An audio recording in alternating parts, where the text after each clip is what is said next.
ও মায়েরা, স্বামী স্ত্রী যদি এক পথের পথিক না হয় সে সংসারে শান্তি পাবেন না। পাবে কি? স্বামী উত্তরে যায়, স্ত্রী দক্ষিণে যায়, সে সংসার কি হবে? ওই রকম চলবে, তাই না? কারণ নারী হচ্ছে ত্রিধাগতি, এটা বুঝতে হবে। নারী ত্রিধাগতি কিরকম?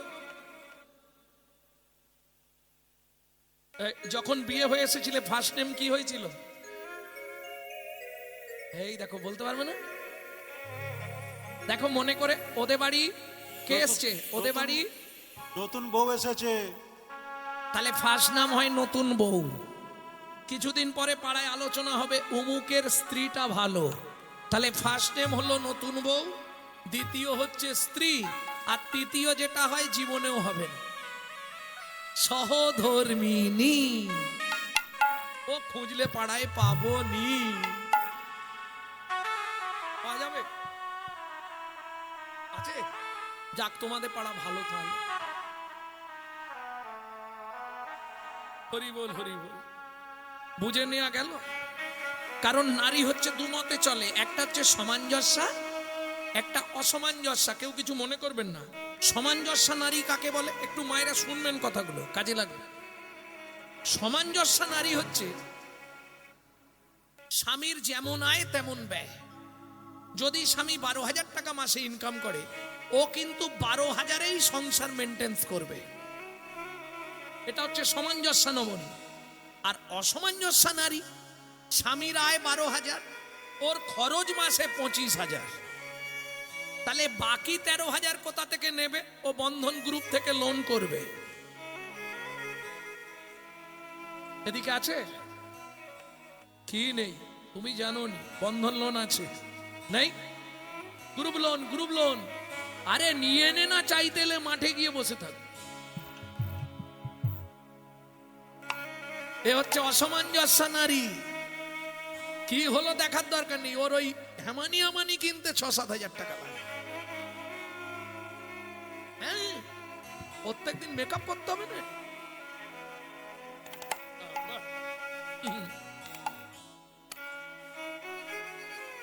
ভক্তমন্ডলী, ভক্তিমতী মায়েরা, ভগবান সবাইকে সব সুখ দেবে না।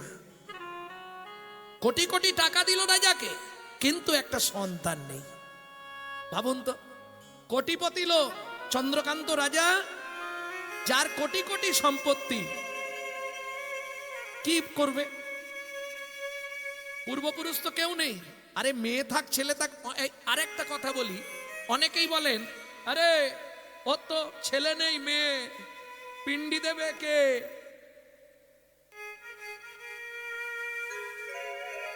জেনে রাখুন, খুব সংক্ষেপে বলি, আলাদা কোনো কারখানার মাল নয়, একই কারখানার ছেলে মেয়ে তৈরি। হ্যাঁ, ছেলেও মুখে আগুন দিতে পারে, মেয়েও মুখে আগুন দিতে পারে। পরবর্তী ভিডিওতে এইটা নিয়ে আরেকটু বার করব। কারণ অনেকেই বলে আমার ছেলে তো নেই বাবা, মেয়ে, তাহলে আমার শ্রাদ্ধ কে করবে? আমি বলছি মেয়েদের অধিকার আছে বাবা মার শ্রাদ্ধ করার। আমি এইটা পরশু দিনেই পড়ছিলাম পুরাণে, বিষ্ণু পুরাণে পরিষ্কার উল্লেখ আছে, যাদের ছেলে নেই তাদের মেয়ে কর্তব্য পালন করতে পারবে। বলে আরে শোনেন না, আমাদের পাড়ার ব্রাহ্মণ বলেছে মেয়ে তো অন্যের গোত্রে চলে গেছে, সে কি করে বাবা মা শ্রাদ্ধ করবে? গোত্র অন্য হয়ে যাক, রক্তটা অন্য নয়, রক্তটা তার বাবা মায়েরই রক্ত। ভালো করে বুঝুন কথাটা। গোত্র আলাদা হতে পারে, রক্ত আলাদা হয়েছে। রক্ত তো তার বাবা মা, তাহলে সে কেন অধিকার পাবে না? অবশ্যই পিতৃমাতৃ শ্রাদ্ধ করার অধিকার নারীরও আছে। ভক্তমন্ডলী, ভক্তিমতী মেয়েরা, মায়েরা, এখন রাজা চন্দ্রকান্ত বললেন কি করবে বলো তো হেমকান্তরা? আমার এত সম্পত্তি, কোনো সন্তান সন্ততি নেই, আমি কি করব বলো তো? কি করবে বলো? আমি ঠিক করেছি, আগামী মাঘী পূর্ণিমা তিথিতে আমার যা সম্পত্তি আছে, অর্থ আছে, আমি আমার প্রজাদের মধ্যে দান করে দেব। ভালো কথা, দান করে দিতে পারো, কারণ ধরো আমাদের তো ছেলে পুলে নেই, ওরাই আমাদের সাধ্য শান্তি করবে। অতএব আমারও একটা ইচ্ছা ছিল জানো স্বামী, কি আমাদের রাজ্যে গরিব কোনো প্রজা দেখতে চাই না। সবাইকে তুমি ধন সম্পত্তি বিকিয়ে দাও, মন্ত্রে ঢাডরা দিয়ে দাও। আগামী মাঘী পূর্ণিমা তিথিতে রাজা চন্দ্রকান্ত হেমকান্তা স্ত্রীকে নিয়ে করবে দানব্রত যজ্ঞ। এই যজ্ঞে যে যা কিছু চাইবে তাহাকে তাই দেওয়া হবে।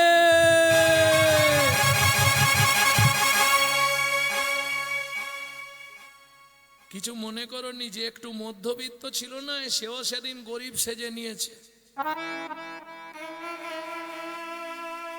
ছেঁড়া পরে লাইন দিয়ে দিলেই হবে। যে যা চাইছে তাকে তাই দিচ্ছে। ভক্তমণ্ডলী, ভক্তিমতী মায়েরা, ঘরের ভিত সবসময় মজবুত করতে হবে। ভিত যদি মজবুত না হয়, এই বাবা আস্তে, তোরা ছটপট করছিস কেন? এই ভিত সব নরম, জানেন, নরম ভিতের ঘর, ওই জন্য এইরকম করছে। ভিত মনে দিয়ে না হলে হবে না, আগে গোড়া ভালো করতে হবে। সন্তান গর্ভে থাকাকালীন মায়েদেরকে এই জন্য রামায়ণ, মহাভারত, গীতা, ভাগবত, হরি কথা শ্রবণ করতে বলা হয়। কেন? সে সন্তান হবে বিশুদ্ধ কৃষ্ণ ভক্ত। আর মা যদি দিনরাত সিরিয়াল দেখে, ওটা সিরিয়াল বাচ্চাই জন্মাবে, কিচ্ছু করার নেই।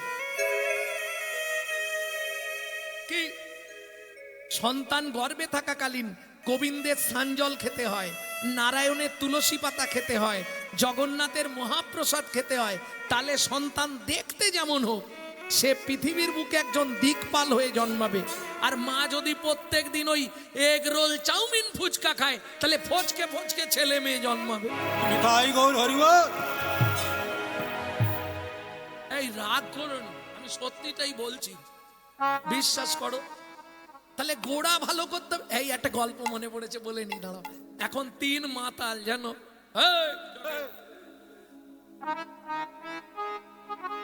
আচ্ছা দেখ, তুই কালকে যখন খেয়ে দে বাড়ি ঢুকলি রাত্রে, তোর বউ কি বলছিল? মরলেই বাঁচি বলেছে। এই শালা আমার বউ একই কথা। এ বলে ওরে আমার বউ বেশি করে বলেছে। শোন, 3 জনে ঘর বাড়িটা থাক, বউ ছেলে মেয়ে আছে, বাইরে যে জায়গাগুলো আছে লুকিয়ে 3 জনের জায়গায় বিক্রি করে দিয়ে টাকা নিয়ে কলকাতা পালিয়ে, তাহলে ওখানে গিয়ে 100 তলায় ঘর ভাড়া নেবো। হ্যাঁ, আর বসে বসে মদ খাবো আর শুয়ে থাকবো, কেউ ঝামেলা করতে পারবে না। বউও কিছু বলবে না, পাড়ার লোকেরাও কিছু বলবে না। কিরে যাবি? 3 জনেই যা বাইরে সম্পত্তি ছিল বিক্রি করে দিয়েছে। 3 জন, হরি, মধু আর ভোলা, 3 জনেই টাকা পয়সা নিয়ে চংপট কলকাতা। কোথায় ভাড়া নিবি? বলে যে হোটেলটা 100 তলা। শালা 100 তলার ওপরে ঘর ভাড়া নিয়েছে। গুছিয়ে চল হোটেলে গিয়ে ভাত চাত করে খাই, খেয়ে 100 তলায় গিয়ে একবারে নাক ডেকে ঘুমিয়ে যাব, কোনো চিন্তা নেই। এবার ভাত খাওয়ার আগে মোটামুটি জল টলও খেয়েছে। জল মানে বোঝেন, এটা একটা বিশাল ব্যাপার। দেখবে ভদ্রলোক হাতে ঘড়ি, অ্যাটাজি ফ্যাটাজি নিয়ে ঢুকে গেল, একদম ভদ্রলোক, আর যখন বেরোচ্ছে না পাটি পুরো অভদ্র হয়ে।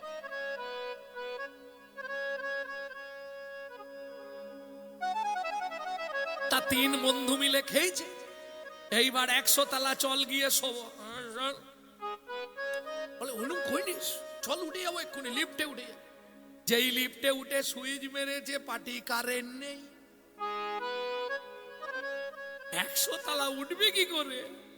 বলে শোন, একজন এক একজনের জীবনী বলে যা, তোর জীবনে কি কি ঘটেছে। তুই যে কালো মেয়েটাকে ভালোবেসেছিস, আমি সব জানি, সেই সব ব্যাপারটা কি হলো সেইটা তুই বল, তারপর আমারটা বলবো, লাস্টে ভোলারটা বলবো।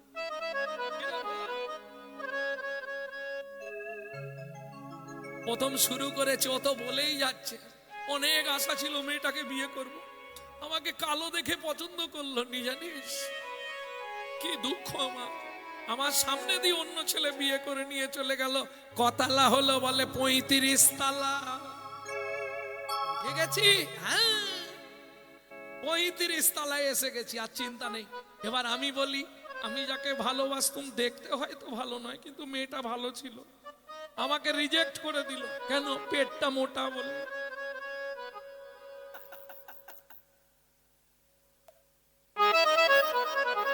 এরা হাসে কেন? তোমরাই বল, তোমরা হাসতে পারো, এরা হাসবে? এই গল্প করতে করতে কত দূর এলি রে? বলে 70 তালা, আর 30 বাকি তোরটা শুরু কর। ও বলছে আমার কথা আর কি বলবো, আমি বললে তোরা কেঁদে কুল পাবি। কেন রে?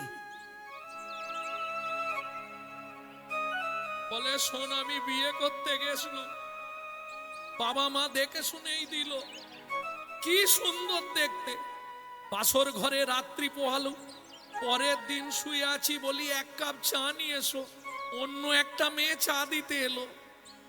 আরে আমার বউ কোথা গেল? অন্য মেয়ে কেন? বলে আমার সঙ্গেই কালকে বিয়ে হয়েছে, কালকে যে তোমায় অত সুন্দর লাগছিল। পাটি যখন ধুয়ে ফেলেছে দেখলাম আমাদের হাঁড়ির থেকেও কালকে ফর্সা দেখলো, আজকে এত। দুঃখের কথা কাকে বলবো? 100 তলায় এসে গেছি, আর চিন্তা নেই, কারেন্ট নাই থাক, উঠে তো পড়েছি। চল চাবিটা খোলে, এবার নাক ডেকে ঘুমাবো। বলে ভাই কি খারাপ অবস্থা? কেন রে, কি হলো? বলে আরে যখন সেই সুইচ মারছিলাম না, হাতে হচ্ছিল নি বলে চাবি দিয়ে খুঁজছিলাম, চাবিটা নিচে রয়ে গেছে। কি তুই চাবি নিচে? হায় হায় হায় রে। অতএব গোড়াটা ভালো করতে হবে, বুঝেছো? গোড়া যদি ভালো না হয় ওপরে গিয়েও লাভ নেই, আবার নেমে আসতে হবে। প্রেম সে বলো চৈতন্য মহাপ্রভু কি। এমন করে কাঁদলে কোথায় পাবি, আরে কাঁদলে কোথায় পাবি, এমন করে কাঁদিলে কোথায় পাবি, তারে কাঁদিলে কোথায় পাবি। সে যে মিলন ঘরে, সে যে মিলন ঘরে বসে আছে মেরে দিয়ে উল্টো চাবি। এমন করে কাঁদিলে কোথায় পাবি, তারে কাঁদিলে কোথায় নিতাই গৌরী হরি হরি হরি। কাঁদলে কোথায় পাবি, তুই কাঁদলে কোথায় পাবি। কেঁদনি গো, সব দান করে দেবো, কোনো চিন্তা নেই। ওমা মাঘী পূর্ণিমার দিন রাজা চন্দ্রকান্ত হেমকান্তা স্ত্রীকে নিয়ে এলেন নর্মদা নদীর তীরে। মন্ত্রী সব এনেছো? একদম যে যা চাইবে পাবে, সব সাজিয়ে দিয়েছো? বেশ, একজন একজন করে বলো। বলো মধুলাল তুমি কি নেবে? ওকে 2 বস্তা টাকা দিয়ে দাও। তুমি কি নেবে?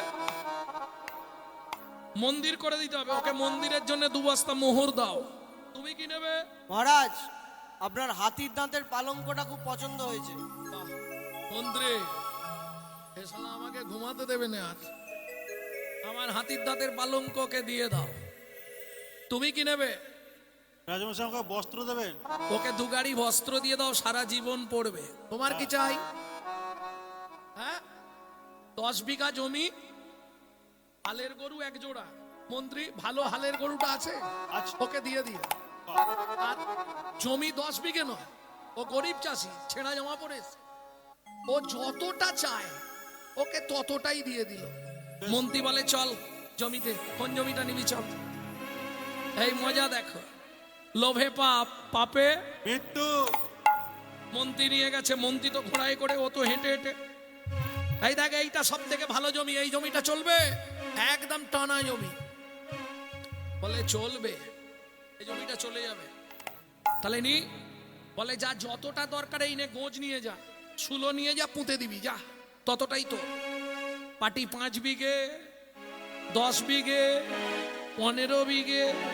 মন্ত্রী বলছে আর যাসনি রে, কত জমি কি করবি তুই? 20 বিঘে, 25 বিঘে। আবার মন্ত্রী বলছে আর যাসনি, ওখান থেকে ফিরে আয়। বলে তোমার কি, রাজা তো বলেছে, জমিদার বলেছে যতটা খুশি নেবো। 30 বিঘে 35 বিঘের মাথায় গিয়ে পাটি মুখ থুবড়ে পড়ে গেছে। মন্ত্রী ঘোড়া থেকে নেবে ডাকছে, ও ভাই ওঠ, শুলোটা পোঁত। কে আর শুলো পুঁতবে, পাটি আর এপার বাংলায় নাই। মন্ত্রী ফিরে এলো, জমিদার জিজ্ঞেস করলো, মন্ত্রী জমি দিয়েছো? বলে, মহারাজ দুঃখের কথা কি আর বলবো, ইচ্ছা ছিল 35 বিঘে, পেল মাত্র 3.5 কোটির জায়গা পরের জমি, ঘর বানাইয়া আমি রই, আমি তো এই জমির মালিক নই। ও দয়াল রে, আমি তো এই জমির মালিক না, ও বিধি রে, আমি তো এই জমির মালিক নই। পরের জায়গা পরের জমি, ঘর বানাইয়া আমি রই, আমি তো এই জমির মালিক ও নই। দয়াল রে, আমি তো এই জমির মালিক নই। প্রথম যেদিন ভবে এলাম, তুমি দিলে নতুন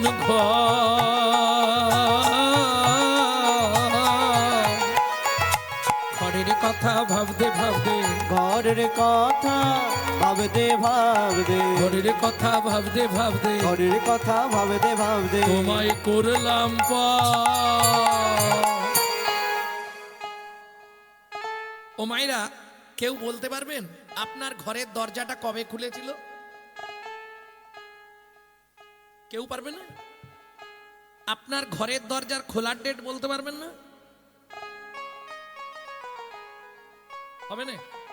বলুন, ঘরের দরজা কবে খুলেছে? আপনি জন্মের ডেট বলতে পারবেন, দরজা খোলার ডেট বলতে পারবেন না। কেন? মায়ের পেটে থাকাকালীন দরজা খুললে তবে বাচ্চা বাইরে আসার জন্য ছটপট করে, তাই তো? তাহলে দরজা খোলার ডেট বলা যাবে না। আচ্ছা বাদ দিয়ে দিন, বন্ধের ডেটটা বলুন, যেটা দেখতে পাচ্ছেন বলে দিন। আরে নিজের ঘরের দরজা কবে বন্ধ হবে বলতে পারবেন না? আমার ঘরের চাবি তোমার হাতে, ঘরের চাবি তোমার হাতে, দয়াল ঘরের চাবি তোমার হাতে, দয়াল ঘরের চাবি তোমার হাতে, ঘরের চাবি তোমার হাতে, ঘরের চাবি তোমার হাতে। সে ভাবনা ভাবলাম কই, আমি তো এই জমির মালিক না, ও দয়াল রে, নিতাই গৌরী হরি হরি হরি বল। আমি তো এই জমির মালিক না। সব সময় মাথায় রাখবেন, এটা ভাড়াটে ঘর, হ্যাঁ, এটা বাপ কেলে সম্পত্তি নয়। যদি কলকাতায় কেউ থাকে জেনে নেবেন, ভাড়াটে ঘরের সিস্টেম, মাসের 1 তারিখ 2 তারিখ, বেশি হলে 5 তারিখ, এর মধ্যে ভাড়া না দিলে হঠাৎ দেখবেন সুইচ মেরে লাইট জ্বলছে না ঘরে, কল খুলে দেখবেন জল পড়ছে না কলে। বাবু জল পড়ছে না, ভাড়া দিয়ে যাবেন তবু জল ছাড়া হবে, ও বন্ধ করে দেবে।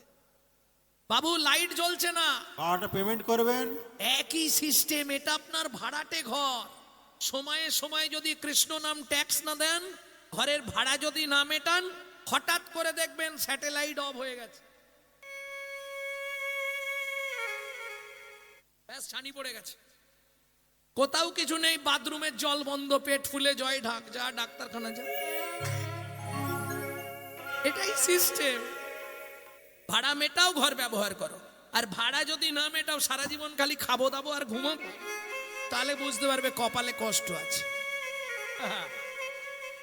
এখনো সময় আছে, ভাড়া যে যার মিটিয়ে দাও। প্রেম সে বলো চৈতন্য মহাপ্রভু কি। ভক্তমন্ডলী, ভক্তিমতী মায়েরা, একে একে সবাইকে দান দিয়ে রাজা খুব খুশি। এইবার গঙ্গা জল আর তুলসী পাতা নিয়ে রাজা দানব্রত যজ্ঞ শেষ করবে। সকাল থেকে এখনো জলবিন্দু গ্রহণ করেনি। মন্ত্রী, এবার দানব্রত যজ্ঞটা শেষ করব। মন্ত্রী বলছে, মহারাজ আপনি একবার জেনে নিন না কেউ বাকি আছে কিনা। শোনো প্রজাগণ, আজকে যে দানব্রত যজ্ঞ চলছে, আর কি কেউ দান নিতে বাকি আছো? আমি আছি গো রাজন, আমি আছি গো আমি এখনো বাকি আছি, বাকি আছি, বাকি আছি। বাকি কোথায় তুমি? আসছি মহারাজ, আমি এক্ষুনি আসছি। হেন কালে নারদ ঋষি দাঁড়ালো সম্মুখে আসি। কালে নারদ ঋষি দাঁড়ালো সম্মুখে আসি। কহিলেন মধুর বচন, কহিলেন মধুর বচন। রাজা আমি এখনো বাকি আছি, আমি এখনো বাকি আছি। তুমি আমায় দানে করো রাজা, আমি এখনো বাকি আছি। আমায় দান করো রাজা, আমি এখনো বাকি আছি। অতি দর্পে হত লঙ্কা, অতি মানে চ কৌরবা, অতি দানে বলি হত। অতি কোনো কিছুই ভালো নয়। রাজা দান করে নিজেকে বিরাট কিছু ভাবছিল। এখন নারদ মুনিকে দেখেই রাজার হঠাৎ মাথাটি গেল বিগড়ে। কেন? দূর হয়ে যা সম্মুখ হতে পেশনির কুমার, পেশনির কুমার। রাজা চন্দ্রকান্তে দান মাগো, কি সাধ্য তোমার? কি সাধ্য তোমার? পেশনির কুমার দাসীর পুত্র হয়ে রাজা চন্দ্রকান্তের কাছে তুমি দান চাও? মন্ত্রে একে মারতে মারতে বার করে দাও। দাঁড়ান মহারাজ, আপনার মন্ত্রী ঢাঁটরা দিয়েছিল বলে তবে আমি এসেছি। দান দেবেন না ভালো মুখে বলে দিলেই ফুরিয়ে যায়। কি কি হলো জানেন? 80 মণ দুধে 1 ফোঁটা গোচনা পড়ে গেল। কেন? আমি বলছি না, শাস্ত্র বলছে। বৈষ্ণবেতে হয় যদি ক্ষুদ্র অপরাধ, ক্ষুদ্র ক্ষুদ্র অপরাধ, মহা মহা ভজনে ভজনে পড়ি যায় বা। পড়ি যায় বা। আস্তে অপরাধ হয়ে গেল। শুনুন মহারাজ, সকাল থেকে এখন পর্যন্ত যে দান আপনি করেছেন ওটা পাপে পরিণত হবে। মন্ত্রে এই কে আছিস, একে ঘাড় ধাক্কা দিয়ে বার করে দে। দাঁড়ান, আমাকে বার করার প্রয়োজন নেই, আমি নিজেই চলে যাচ্ছি। তবে শুনুন মহারাজ, যাবার কালে একটা কথা বলে যাচ্ছি আমি। যে ব্যবহার আপনি আমার সঙ্গে করলেন এর জন্য আগত জন্মে আপনাকে নিষাদ কুলে চণ্ডালের ঘরে জন্ম নিতে হবে। ও মায়েরা, নারী পারে বাঁচাতে আর নারী পারে মারতে। এরা ভজনে জননী, সোহাগে ভগিনী, রমণে রমণী। এরা যদি কৃপা করে বাঁচালেও বাঁচাতে পারে, মারলেও মারতে পারে, স্বর্গও দেখাতে পারে, নরকেও ডুবাতে পারে। একটা গেলে 5টা তার পিছু ধরে।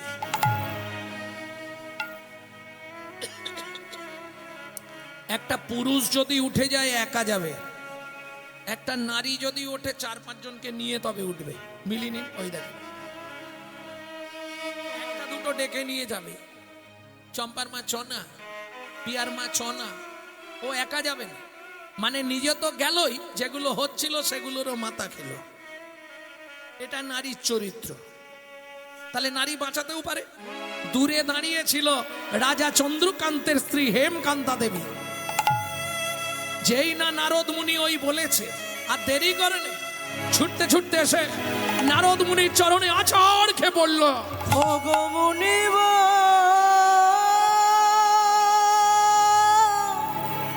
এ কি অভিশাপ তুমি দিলে, ক্ষমা করো।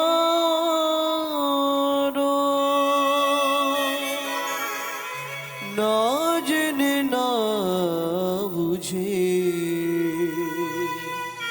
আমার স্বামী ওঠো মা, চরণ থেকে ওঠো। তোমার চরণে কঠিন অপরাধ করেছে, তুমি তো কৃপাময়,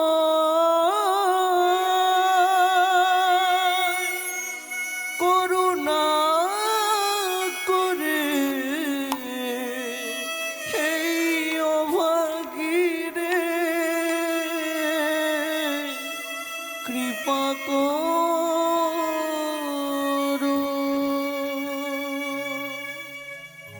ও বিধি রে,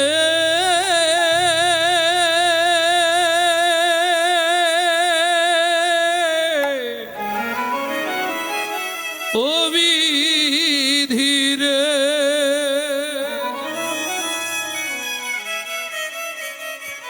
ওজন দাড়ির পাল্লা দুটো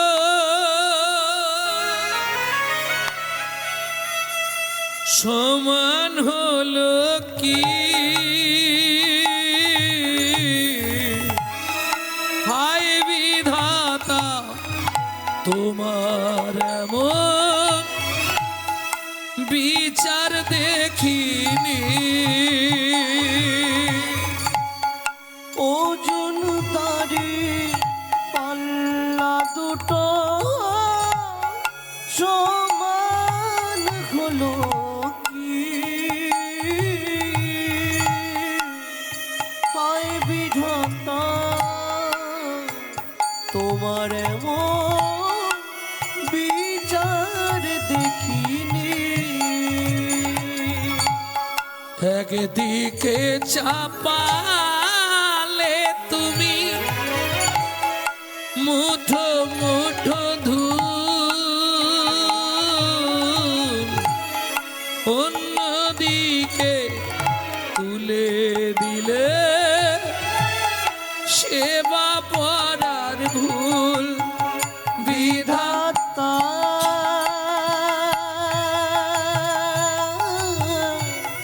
ও বিধাতা, এই কি বিচার বলো তোমার? মুনিবর, ওঠো মা। নারী জাতি এইভাবে সাধুগুরু বৈষ্ণবের চরণে চোখের জল ফেলতে নেই। মা ওঠো, বলো তুমি কি চাও? মুনিবর, নিষাদ কুলে চণ্ডালের ঘরে জন্মাবো, তাতে কোনো কষ্ট নেই মুনিবর, তাতে কোনো দুঃখও নেই মুনিবর। কর্মফল প্রত্যেককে ভোগ করতে হবে, কিন্তু মুনিবর এ জন্মে অর্থ প্রচুর পেলাম, কিন্তু মা বলে ডাকবার মতো কাউকে পেলাম না মুনিবর। নিষাদ খুলে চণ্ডালের ঘরে জন্মাবো, তাতে কোনো কষ্ট নেই মুনিবর, শুধু একটা কৃপা আপনি আমাকে করুন। বলো মা, কি চাও তুমি? সঙ্গে সঙ্গে হেমকান্তা দেবী নারদ মুনির চরণটা ধরে বলছে, মুনিবর চাইবার আমার একটাই। বলো কি চাও মা?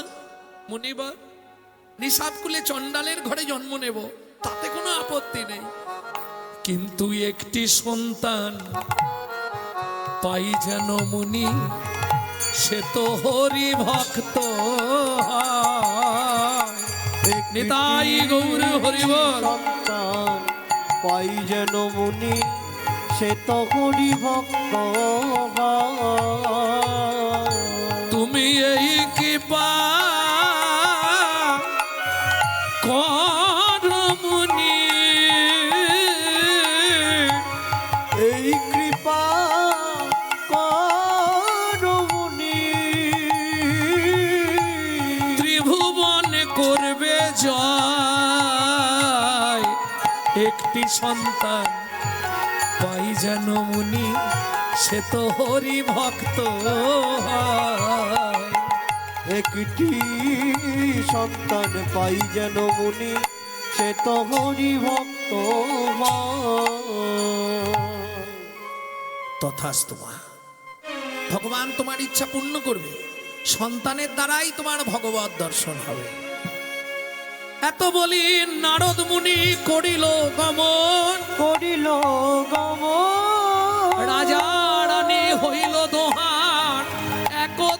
মর। একত্রে মর।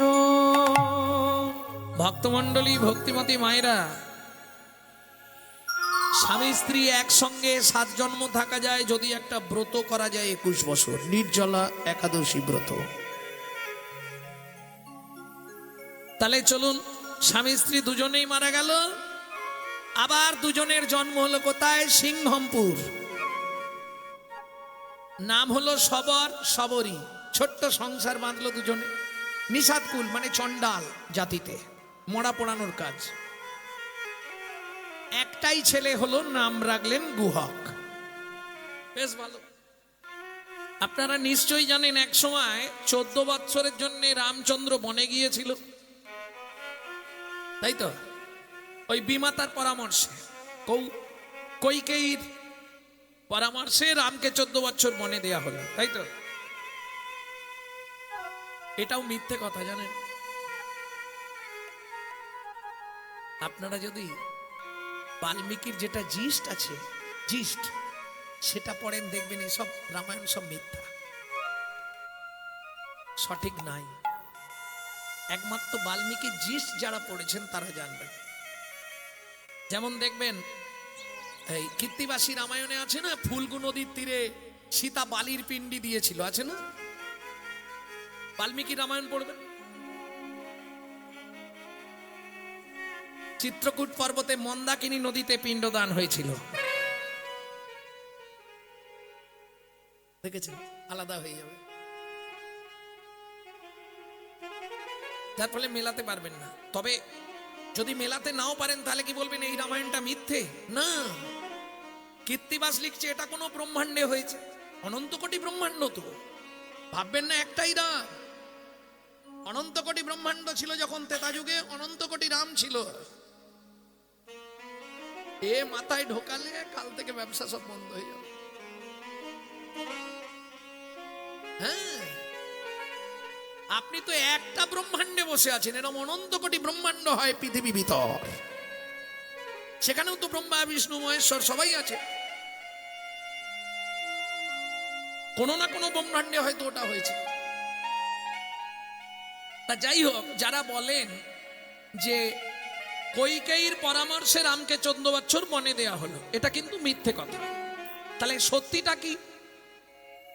যেদিন রামচন্দ্রের রাজ্য অভিষেক হবে, আগের দিন রাত্রিতে রাম গেলেন কৈকেয়ীর কাছে। ছোট মা, কিরে রাম এত রাত্রে? ও মা, তুমি একটা উপকার করবে। কি? বাবা কালকে আমাকে রাজ সিংহাসনে বসিয়ে দেবে, তুমি এক কাজ করো না, ভরতকে বসাতে বলো, আর আমাকে 14 বছরের জন্য বনে পাঠিয়ে দিতে বলো। এটা তুমি বললেই হবে। বাবা তোমাকে বর দেবে বলেছিল, তুমি চেয়ে নাও না। রাম, এটা যদি আমি করি, জগৎ আমার গায়ে থুতু দেবে, জগৎ আমার দিকে আঙুল তুলবে, এটা আমি করব না। লোভ দেখালো ভগবান। কি লোভ দেখালো জানেন? শোনো মা, তুমি যদি আমার এই উপকারটা করে দাও, আমি কথা দিলাম পরজন্মে তোমার গর্ভে জন্ম নেব, তোমার গর্ভে জন্ম নেব, তোমার গর্ভেই জন্ম নেব, তোমার গর্ভেই জন্ম নেব। তুমি আমায় দিলে আমিও দেবো, তোমার গর্ভে জন্ম নেব। তুমি আমায় দিলে আমিও দেবো, তোমার গর্ভে জন্ম নেব। এবার বলুন, কোন নারী না চায় কৃষ্ণকে কোলে পেতে? কোন নারী না চায়? সবাই চায়। কৈকেয়ী কথাটা গিলে নিল, রামকে 14 বছরের জন্য বনে পাঠানো হলো।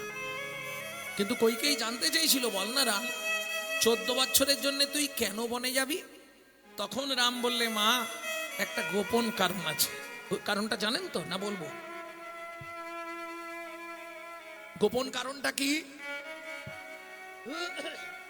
শিব দুর্গার বিয়েতে, শিব দুর্গার বিয়ে হয়েছিল জানেন তো? সে এক বিভৎস ব্যাপার। শিব বাগছাল বেঁধেছিল সাপ দিয়ে, আর দুঃখের বিষয় ভাগ্নেকে নিমন্ত্রণ দেয়নি। ভাগ্নেটাকে জানেন তো? নারদকে। ও গিয়ে করেছে কি, একটা ব্যাঙ ছেড়ে দিয়েছে। এইবার সাপ তো ব্যাঙ দেখলেই চলে যাবে, ও তো গিট খুলে সাপ ব্যাঙ খেতে চলে গেছে। এদিকে খোলা মালা বদনের সময় যেই দাঁড়াতে বলেছে, এদিকে হরিনাম হয়ে গেছে।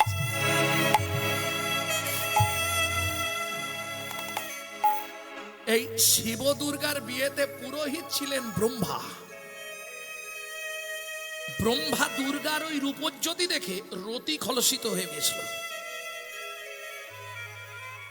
ব্রহ্মরতি বালির গায়ে লেগে গেল, 60,000 বালির গায়ে পা দিয়ে রগড়ে দিল। ব্রহ্মরতি নষ্ট হবার নয়, তারা জন্মগ্রহণ করলো 60,000 বাল্য খিল্ল মুনি। কথা দিয়েছিলেন আমি রাম অবতারে তোমাদের ইচ্ছা পূর্ণ করব। গেলেন, কি ইচ্ছা করলেন? তাদেরকে সাধনা করার উপদেশ দিলেন। আজ থেকে তোমরা সাধনা করতে থাকো, এই ত্রেতা যুগ থেকে। তাহলে সত্য যুগে সৃষ্টি হলো শিব দুর্গার বিয়ে। যত যে ভালোবাসা করুক, যদি প্রশ্ন করা হয় পৃথিবীতে প্রথম ভালোবাসা কারা করেছিল? শিব আর দুর্গা। প্রথম প্রেমের নিশানা হচ্ছে শিব দুর্গা।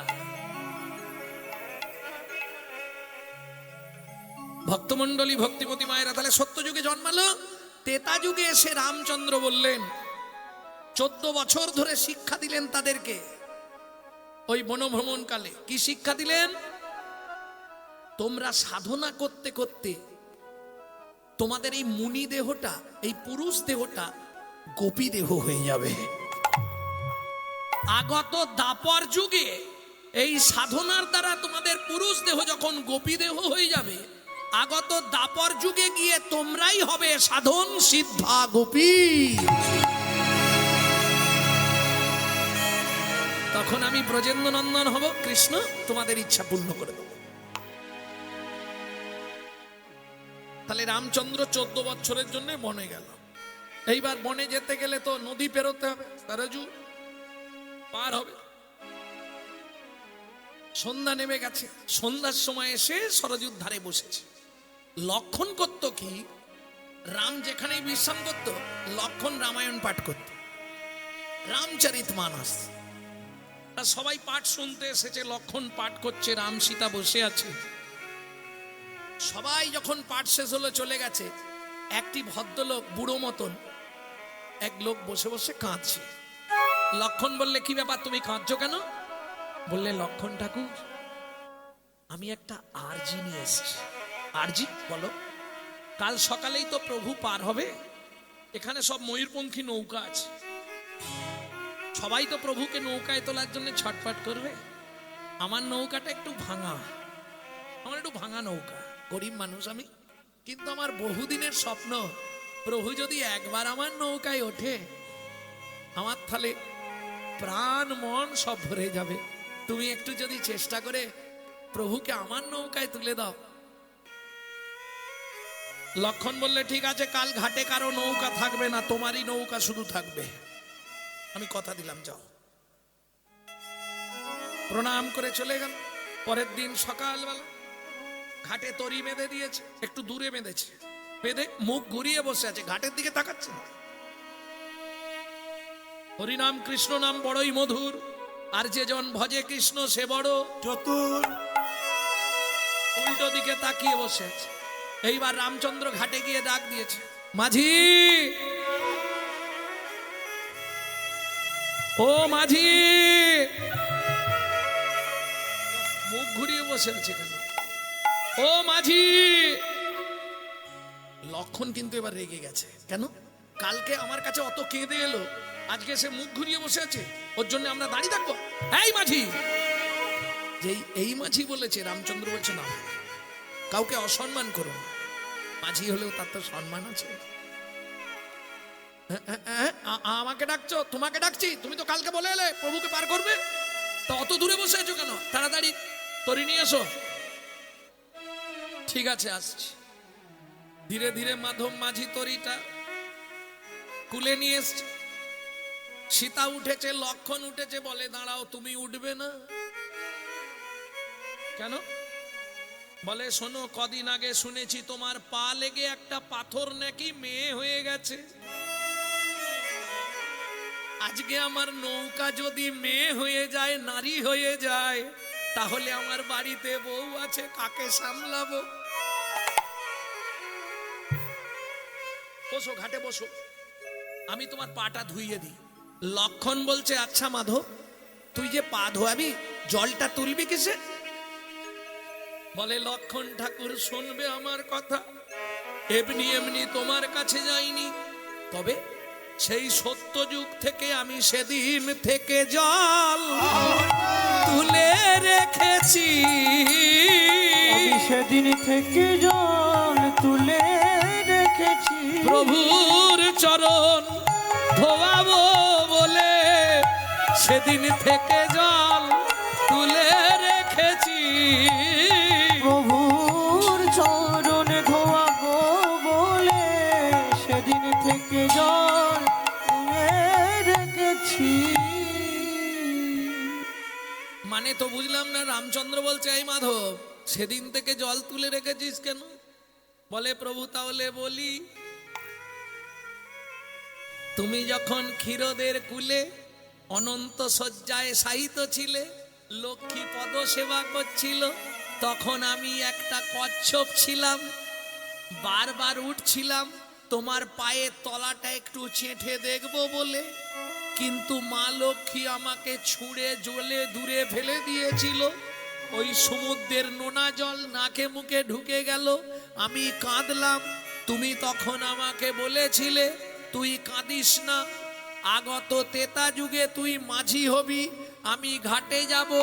আজকে যে আশা তোর পূর্ণ হলো না, ওই চোখের জল জমিয়ে রাখ, সেদিন চরণ ধোয়াইয়ে দিবি, চরণ ধোয়ায় দিবি, সেদিন চরণ ধোয়াইয়ে দিবি।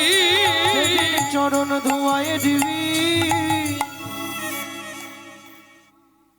রামচন্দ্র বলছে, আচ্ছা তুই সেই, ঠিক ধরেছি, ঠিক আছে, নে ধোয়া। এইবার নয়ন থেকে জল দিয়ে মাধব মাঝি রামের চরণ ধোয়াচ্ছে। রামের চরণটা ভালো করে ধুইয়ে দিয়ে এইবার কোলে করে নিয়ে গিয়ে রামকে বসালো নৌকায়।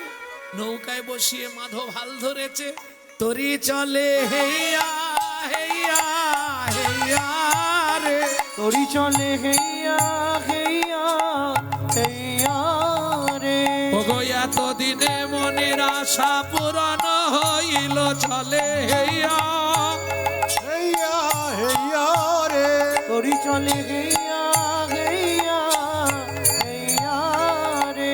অতীব যত্ন করি প্রভুরে বসাইল, চলে হেইয়া হেইয়া হেইয়া রে, তরি চলে হেইয়া হেইয়া হেইয়া রে।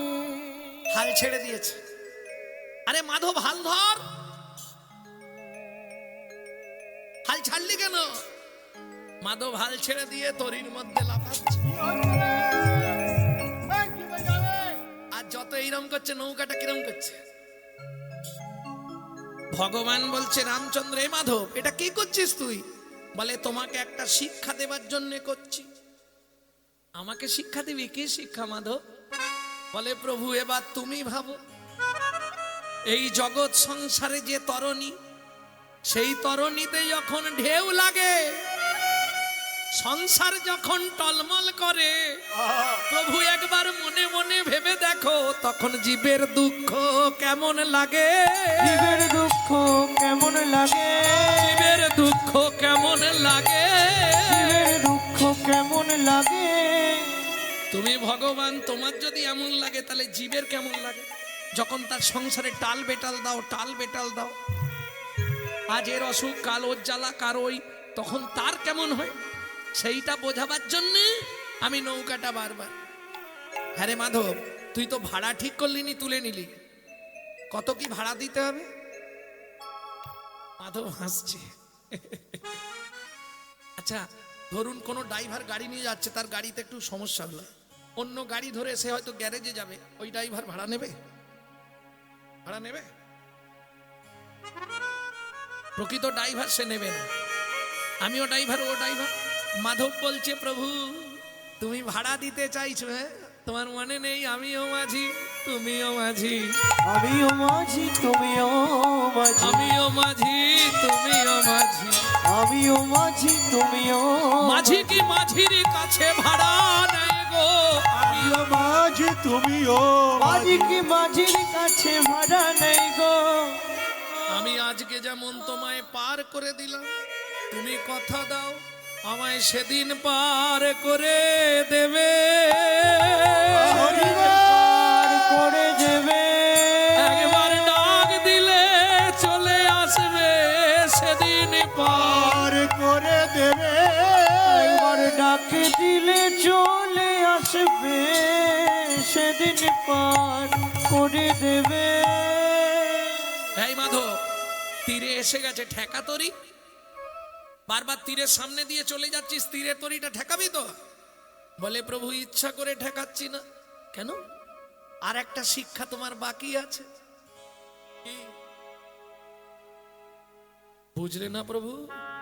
এই জগতে যারা জীবন তরি বাইছে, যারা দিনরাত তোমাকে ডাকছে, তুমি তাদের তরি সহজে ঠেকাতে চাও না।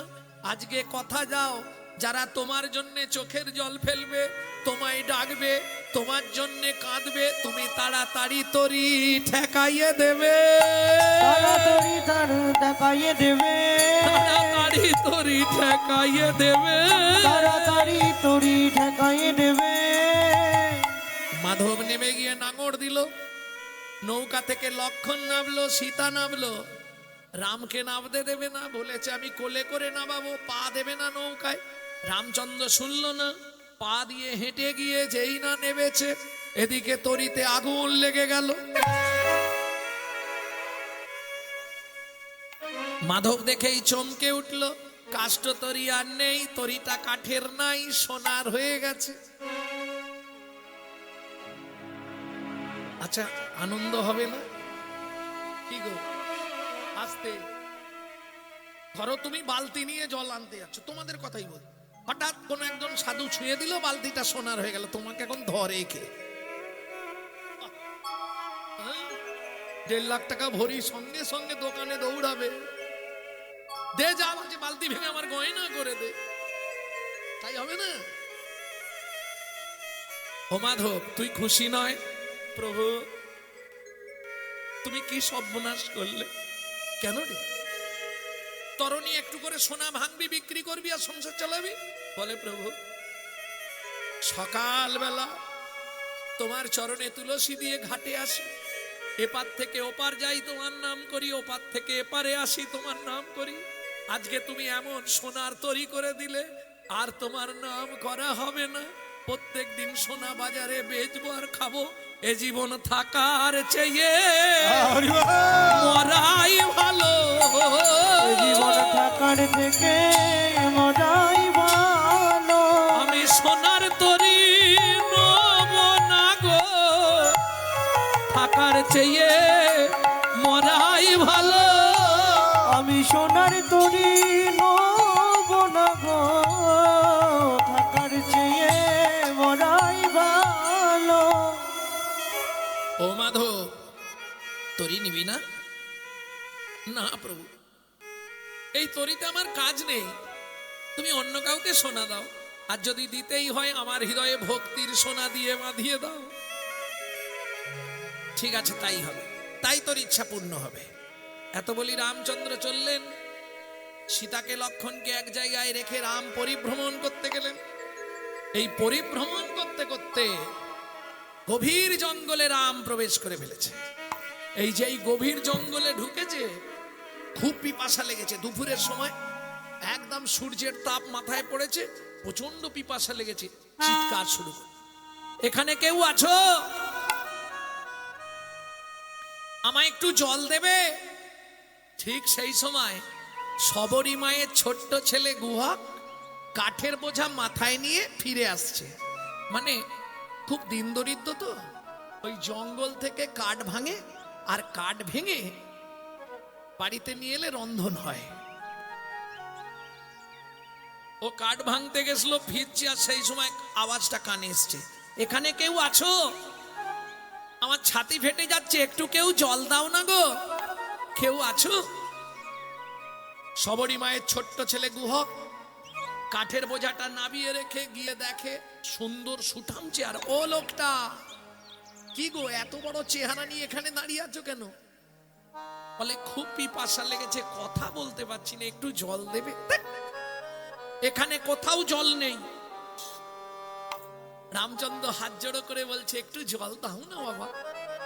আরে আমি বাচ্চা ছেলে, আমি কোথায় জল পাবো, এখানে কোথাও জল নেই। আচ্ছা দাঁড়াও দাঁড়াও, তুমি দাঁড়াও, আমি জল দেখছি, দাঁড়াও। ছুটে গেছে কচু বাগানে। কচু পাতা চেনেন তো? ওই কচু পাতা একটা ছিঁড়েছে আর চোখের নিচে এইভাবে ধরেছে, তর্জনী আঙুলটা দিয়ে চোখের মধ্যে ঘষা দিচ্ছে আর জল বার করছে। রামচরণ সুখ ভজমন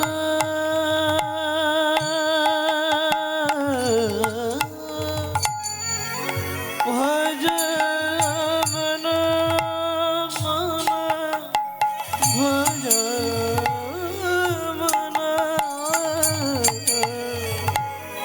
রামচরণ সুখ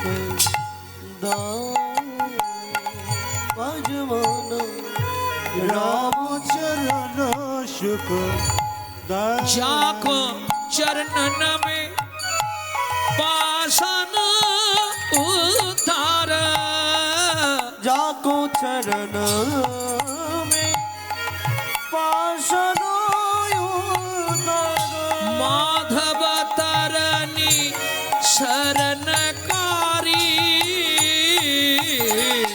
राम चरण सुखदाई भजवन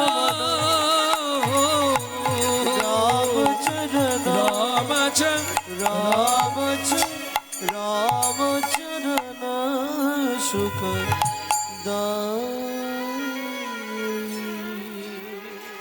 এই যে ওলকটা এতে একটু জল আছে, খেয়ে নাও।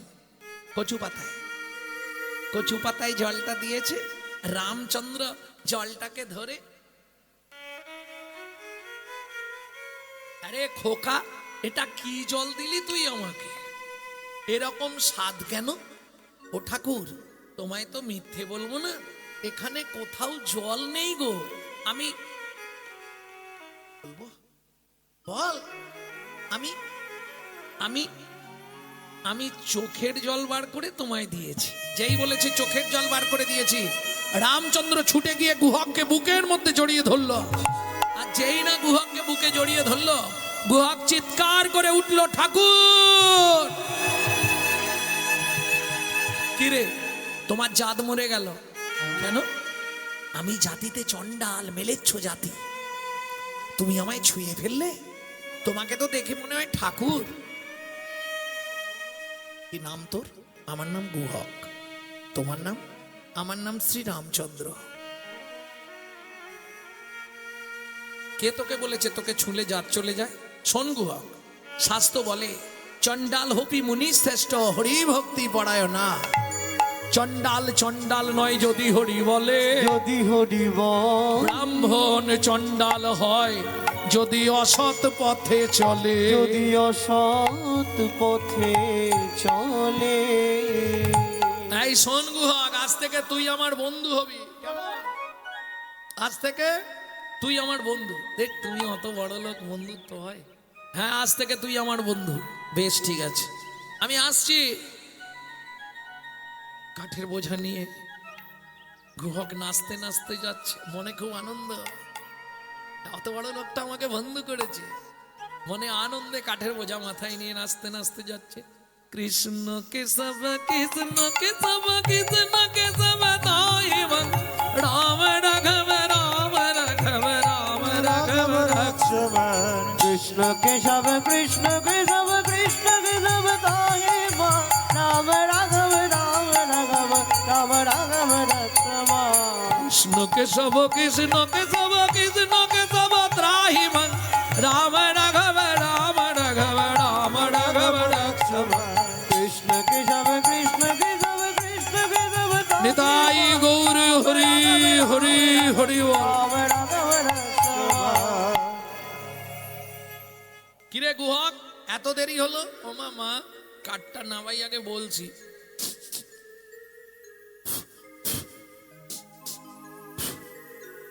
আরে গুহক কি একটা গন্ধ উঠছে রে,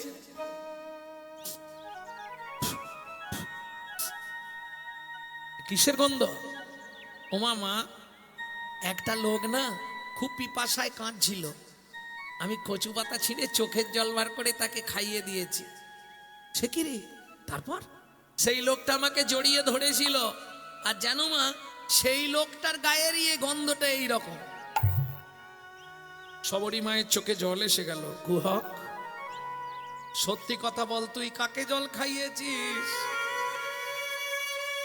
এই যে মৃগমদ কস্তুরীর গন্ধ ভগবানের অঙ্গ ছাড়া কারো অঙ্গে হয় না। ও গুহক রে, ও গুহক রে, তার পরিচয় আমায় খুলে বল। আমায় খুলে বল। গুহক বলে, মা গো, জানি না, চিনি না, কোনো দিন দেখি নাই। জল চাইলো, জল দিলাম, বন্ধুত্ব করলো। হ্যাঁ রে গুহক, তার নাম বলেনে? নামটা বলেছিল। হ্যাঁ গো, তোমরা আবার বাইরে থেকে এসে বসছো কেন? বাড়ি যাবে না নাকি? 10:30 তো মনে হয় ভেজে গেছে। হ্যাঁ? একবার করে উঠতেছে, আবার এসে বসে পড়তেছে। এই ঠান্ডার মধ্যে তোমরা পারো বটে। গুহক, ও গুহক, শোন না। কি মা? আমি তো তোর মা। হ্যাঁ, কোনোদিন তোর কাছে কিছু চাইনি না, আজকে একটা জিনিস চাইবো, দিবি বাবা? আমা ওইরকম করে বলছো কেন? তুমি বলো না কি দিতে হবে। গুহক, এই দেখো ছেলের কাছে মা কেমন হাত জোড়ো করেছে, লোকে দেখলে কি বলবে? হাতটা নামিয়ে বলো। না রে গুহক, ও গুহক, তোর বন্ধুকে একবার আনবি। কেন মা? এইবার বলি ব্যাকগ্রাউন্ডটা। শবরী মা হচ্ছে মতঙ্গ মুনির শিষ্য, যাদের আরাধ্য ভগবান হচ্ছে শ্রীরামচন্দ্র।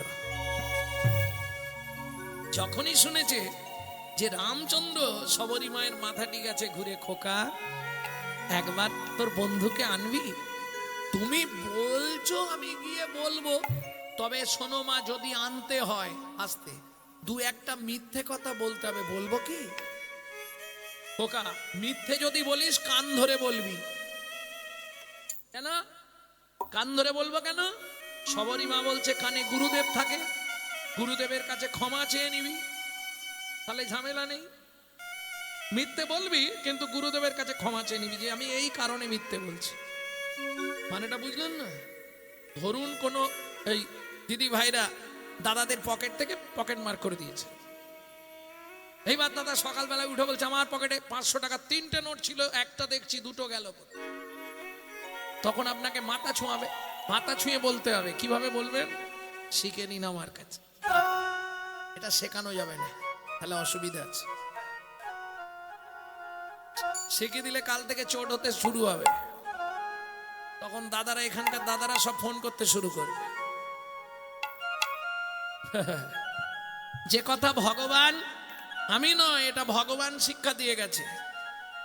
এক হাতে যমুনার বাড়ি নিল, যমুনার জল, আর একটা হাত রাধারানীর মাথায় রেখে বলল আজ যাব কাল ফিরে আসবো। তাহলে ভগবানও মিথ্যে কথা বলে না? মাথা ছুঁয়ে মিথ্যে বলেনি। ব্যাপারটা কি করলো দেখুন, জলটা নিয়েছে তো, হাতটা ফাঁকা করে দিয়েছে, জল সব পড়ে গেছে, আর মাথাটা দিয়েছিল, মাথায় যে হাতটা দিয়েছিল, আজ যাব কাল ফিরে আসবো, হাতটা নেড়ে বললে কাল ফিরে আসবো। এই যে কাল ফিরে আসবো, মাথায় আর হাত নেই। তুমি বিশ্বাস,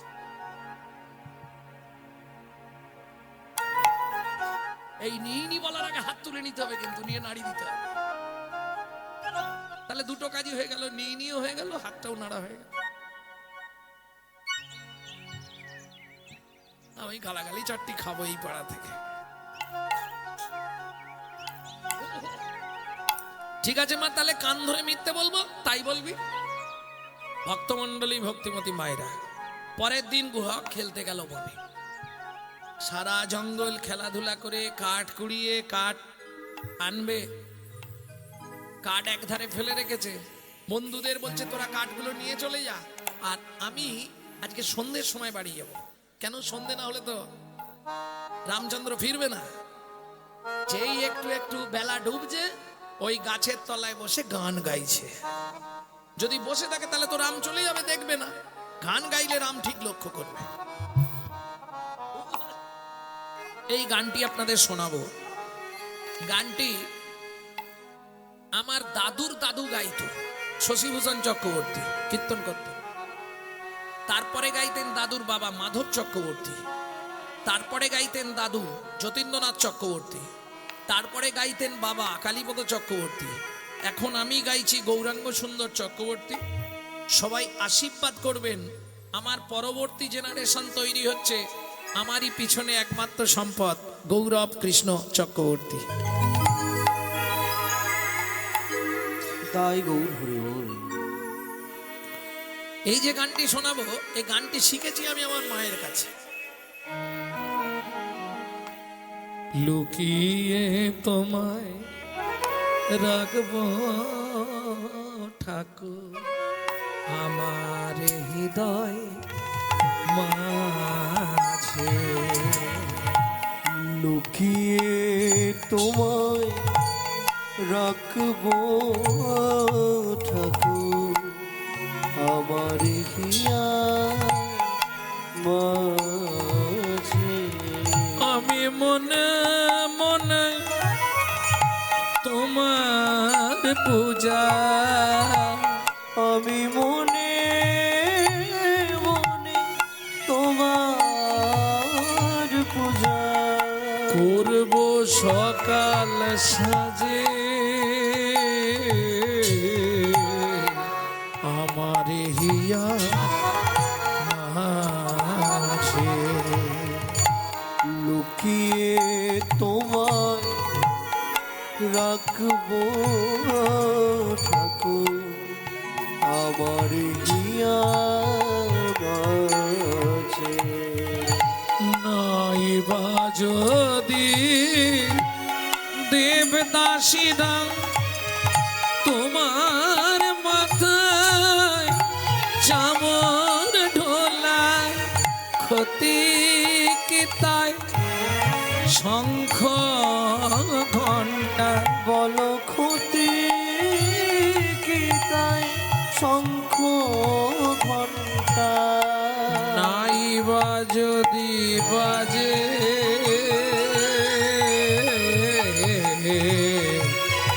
আমার হিয়া মাঝে। লুকিয়ে তোমায় রাখবো ঠাকুর আমার হিয়ার মাঝে। লুকিয়ে তোমার রাখবো ঠাকুর আমার হিয়ার মাঝে। কিরে গুহা, এখানে বসে আছিস? সন্ধে হয়ে গেল, বাড়ি যাবি না? ঠাকুর পায়ে লেগেছে, হাত কিন্তু কানে আছে। মিথ্যে বলছে, পায়ে লেগে গেছে, যেতে পারছি না। ভগবান বলে তাহলে আমি কাঁধে করে তোকে দিয়ে আসবো বাড়িতে, তাহলে তো ভালোই হয়। মনে মনে ভাবছে তুমি যদি কাঁধে করে আমাকে দিতে যাও তাহলে মাকে ডেকে তোমাকে দেখিয়ে দেবো। একটা কাজ হলো। ভগবান মনে মনে ভাবছে গুহক রে, তোকে যদি একবার কাঁধে তুলতে পারি আমারও ভালো হয়। কেন জানিস? সেদিন তুই আমাকে তোর চোখের জল খাইয়ে তৃষ্ণা নিবৃত্তি করেছিস। আজকে যদি তোকে একবার কাঁধে তুলতে পারি, তোর চরণ দুটো বুকে চেপে ধরে আমি নয়ন জলে ধোবাইয়ে দেব।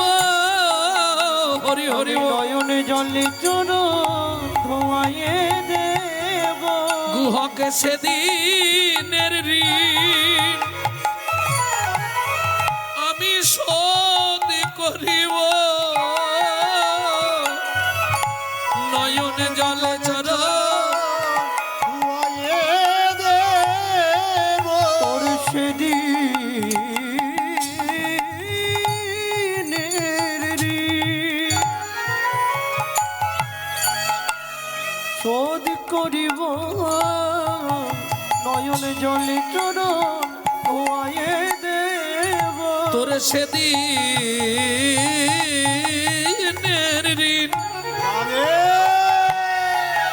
শোধ করিব নয়ন জলে চরণ ধোয়াইয়ে দেব সেদিনে শোধ করিব নয়ন জলে চর হওয়াই দেব। ওঠ কাঁধে ওঠ, তোকে দিয়ে আসি। উঠবো কি করে? কেন? পিঠে পা দিয়ে ওঠ। না না, ওরে বাপরে, পিঠে পা দেবো না। তাহলে আমি ওই গাছের ডালটাই উঠছি, তুমি নিচে গিয়ে দাঁড়াও, আমি ঝুপ করে তোমার কাঁধে বসে পড়ব। ভগবান বলছে গুহ, এই যে বললি তোর পায়ে লেগেছে, ও ঠাকুর গাছে উঠতে পারবো, হেঁটে বাড়ি যেতে পারবো না। ভগবান বলে আচ্ছা আচ্ছা আচ্ছা, বুঝতে পেরেছি, ঠিক আছে ওঠ। গুহক গাছের ডালে উঠলো, ভগবান গিয়ে নিচে দাঁড়ালো। গুহক দুই পা দিয়ে, দুই কাঁধে পা দিয়ে বসেছে। কথাটা বোঝা গেল তো? যদৃশ গৌরচন্দ্রিকা তদৃশ লীলা। গৌরচন্দ্রিকায় কি শুনেছিলেন? ভক্ত ভগবানকে কাঁধে নিয়েছে, সেইটা শোধ দিতে গিয়ে এবার ভগবান ভক্তকে কাঁধে নিচ্ছে। সবসময় গৌরচন্দ্রিকার সঙ্গে লীলার যেন মিল থাকে। যাদৃশ গৌরচন্দ্রিকা তাদৃশ লীলা অনুরূপ। ঠিক আছে ওর দুই দিকে পা দিয়ে বসেছে, আর ভগবান রামচন্দ্র এইভাবে পাটা ধরেছে। গুহক ভগবানের মাথাটা ধরেছে। কি মজা দেখো। খানিকটা এসে গুহক বলছে ঠাকুর দাঁড়াও। কেন দাঁড়াবো? কেন? চুপচাপ দাঁড়াও, আমি নামবো। কেন নামবি কেন গুহক? ও গুহক নামবি কেন? আমাকে নামিয়ে দাও। আরে কেন বলবি তো? তুমি আমাকে বইতে পারছো না, তোমার চোখ থেকে জল পড়ছে আমার পায়ে। ভগবান মনে মনে বলছে গুহক রে, তোর সেদিনের ঋণটা আমি শোধ করছি। তুই চোখের জল দিয়েছিলি, আমি চোখের জল তোর চরণে দিচ্ছি। মনে মনে বলছে, মুখে বলছে গুহক তোকে বইতে পারছি নি, এই জন্যে কাঁদিনি। তাহলে কাঁদছো কেন? সত্যি করে বলো। গুহক বলে তাহলে সত্যি করে বলো, বলছি কাঁদছো কেন, নালে আমি কিন্তু ঝাঁপ দিয়ে নেমে যাব। রামচন্দ্র বলে তাহলে শোন গুহক, কাঁদছি কেন? যেদিন ভৃগুমুনি আমার বুকে লাথি মেরেছিল, আমার বুকে লাথি মেরেছিল, সেদিন ভৃগুমুনির চরণটা বুকে চেপে ধরে বলেছিলাম ভৃগুমুনি গো, ওগো ভিগুমুনি গো, তুমি আমাকে এই কৃপা করো, এই কৃপা করো, শুধু এক জন্ম নয় প্রতি জন্মে জন্মে যেন ভক্তে চরণ পাই গো, প্রতি জন্মে জন্মে ভক্তের চরণ পাই গো, প্রতি জন্মে জন্মে যেন ভক্তের চরণ পাই গো, প্রতি জন্মে যেন ভক্তের চরণ পাই গো। ভৃগুমুনি আমায় আশীর্বাদ করে বলেছিল ভগবান আমি কথা দিলাম প্রতি জন্মে তুমি একবার করে ভক্তের চরণ পাবে। ও গুহ, রামচন্দ্র অবতারে ভেবেছিলাম এ জন্মে বুঝি আর চরণ পাওয়া হবে না। কিন্তু বিশ্বাস কর গুহ, আজকে তোর চরণ দুটো যখন বুকে চেপে ধরলাম, আমার তাপিকে পড়া জুড়াইয়ে গেল, তাপিটি পরাণ জুড়াইয়ে গেল, তাপিকে পরাণ জুড়াইয়ে গেল, তাপিটি পরাণ জুড়াইয়ে গেল, তোর চরণ পরশ পেয়ে তাপিকে পরাণ জুড়াইয়ে গেল, তোর চরণ পরশ পেয়ে তাপিটি পরাণ জুড়াইয়ে গেল। এমনি করে চরণ দিবি, তুই এমনি করে চরণ দিবি গুহক জন্মে জন্মে বন্ধু হবি এমনি করে চরণ দিবি। জন্মে জন্মে বন্ধু হবি আমি আর কিছু চাইব না রে, জন্মে জন্মে নিতাই গৌর হরি আর বল। কিছু চাইব না রে, জন্মে বন্ধু হবি এমনি করে চরণ দেবে।